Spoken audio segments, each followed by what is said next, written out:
This is Ed Zinkowitz, and today we're interviewing Brian McCaffrey. Brian is retired, and Brian is the organizer for the National Forum on Spirituality and Aging. Brian, why do we need a forum on spirituality and aging? What does it do? Well, Ed, I, over the years, have discovered ageism is a big part of our society and a big part of our church. We keep producing material that says that we're in a crisis because the demographics are saying that our congregations are growing older, our society is growing older, and we tend to put all our hope in finding the young people. But the truth is, I believe that there's a real difference in the value of what we have to offer in the second half of life if we have not just grown older, but done a little of the work that makes us grow wiser.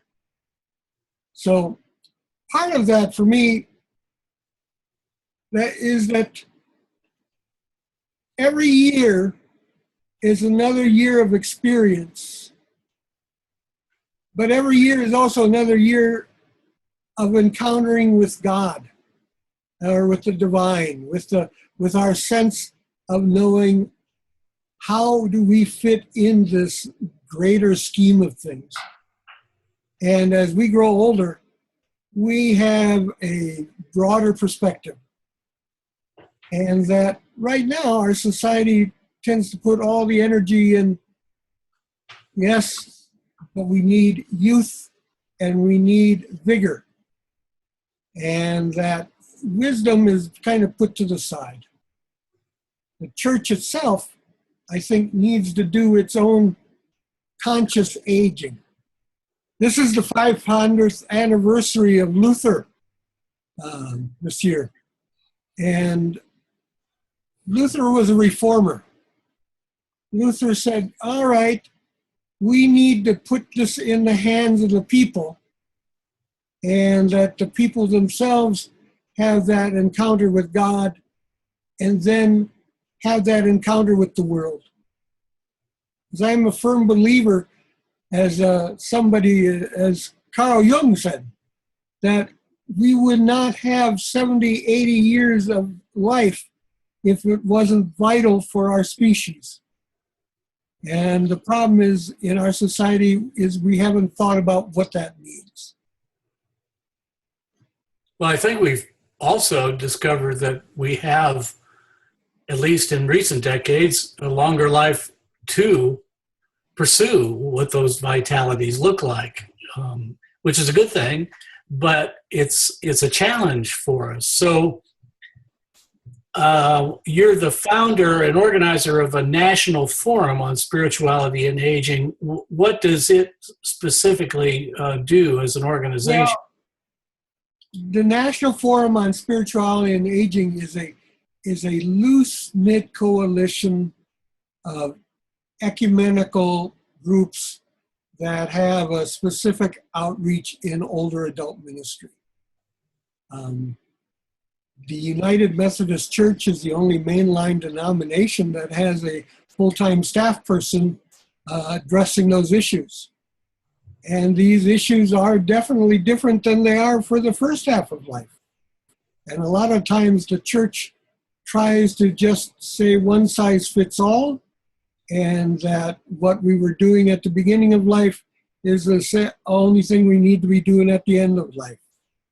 And anybody who is bumped into their own mortality, who has somehow come to that point where they say to themselves, is that all there is? Or finds that the questions of life have grown bigger than their answers, well, then they know this is the kind of ministry that I think the church needs to develop.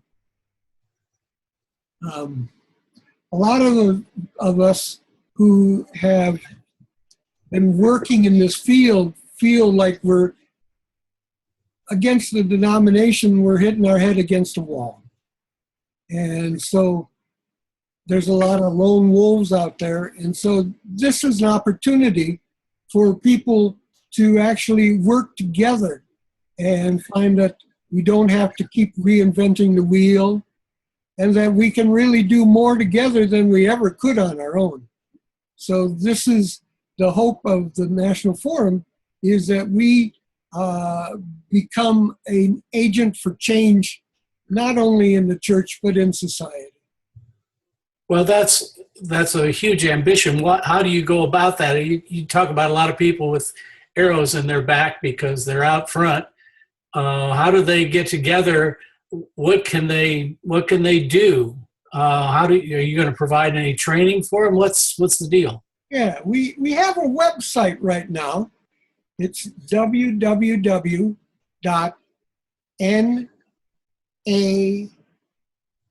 as in Frank, O S as in Sam, A.info. And we have information on the different collaborating organizations. Right now, we're in conversation to decide whether or not we could help provide certification in older adult ministry, or as I prefer saying, second half of life ministry.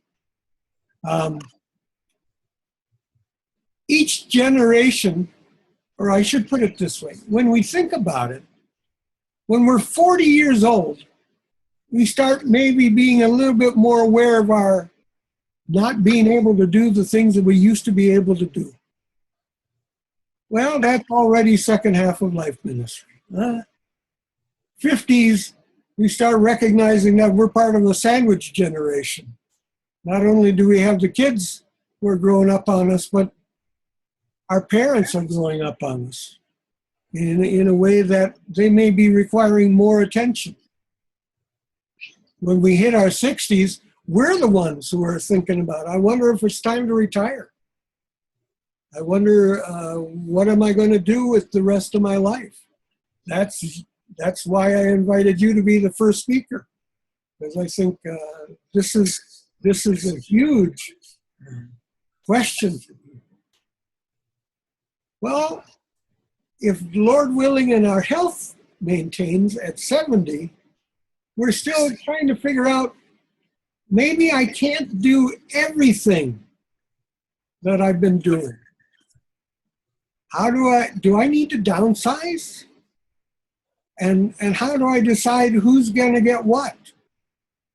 And all the different ways. These are all kinds of ministries. These are all kinds of things that kind of touch us, not only in our heads, but also in our hearts and souls. Well, at 80, it is true that memory loss is 50% of the time dementia may be developed. Well, how do we think about that?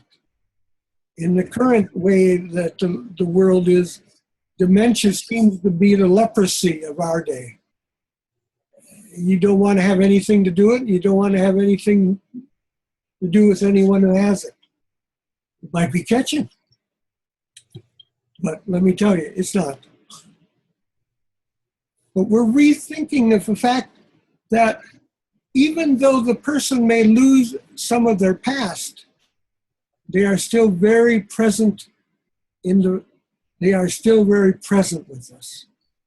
And in fact, there are whole communities now that are working at becoming dementia-friendly communities, so that people with dementia can still go out to restaurants, and can still go out to museums and participate in things that are going on in the community, because the community has been educated as to how to respond.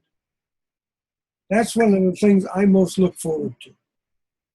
Then, the truth is, there is always going to be loss and grief as a part of the aging process. We need to learn better how to face our grief and not denial. How to face the losses that are coming with a plan. And then,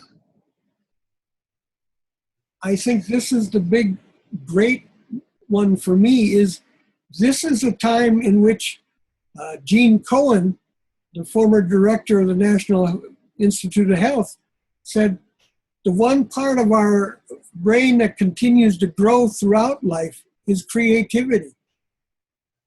How do we help people to remain creative to the very end?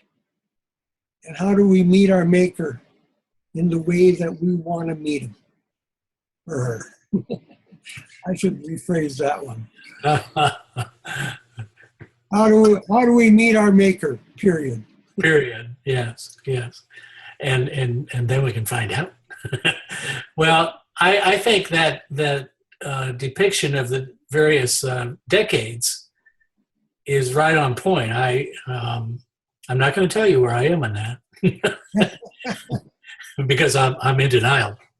There you go. But, I think it's very important, and some of the workshops I do on loss, for example, are some of the most well-received ones because I'm dealing with the issue, but also a surprise to people. They don't want to talk about it. They don't want to start doing down that path, and it's very difficult. So I appreciate what the National Forum is doing. I think that's a very helpful thing. How can people get in touch with you and join this organization? Is there a membership fee? Do you have to be a minister? No. Not at all. There's no membership fee. There is no organization. As I said, it's a coalition of people who are interested and want to be involved in the process. Okay. We particularly want to be involved in bringing it to our congregations and through all faith traditions, Jewish, Islamic, Christian, no faith. However you may be living your life, we want to see how do we help strengthen your spirit in this time of life. Well, I think that's a good thing. So how is it going to share resources? Through the website? Through the website. Everything is right now. The website is the source of all and the place to look for. We right now have a monthly phone call, conference call, in which we talk about different topics. Right now we're discussing whether or not we should be developing a certification program that we can offer to the different denominations. Yeah, I think that's a very important thing to consider because you have to start somewhere if we're going to train people to deal with this baby boomer explosion into the second half of life. I think that's going to make a big difference. What the church is facing with the explosion of older people is just a mirror of what's going on in society with boomers growing up. In fact, the number is generally twice that in the churches as in society. Oh, is it? Yeah. Of people that age? Yeah. Well, I mean, I think that's encouraging to a certain extent because it says a higher percentage are going to church.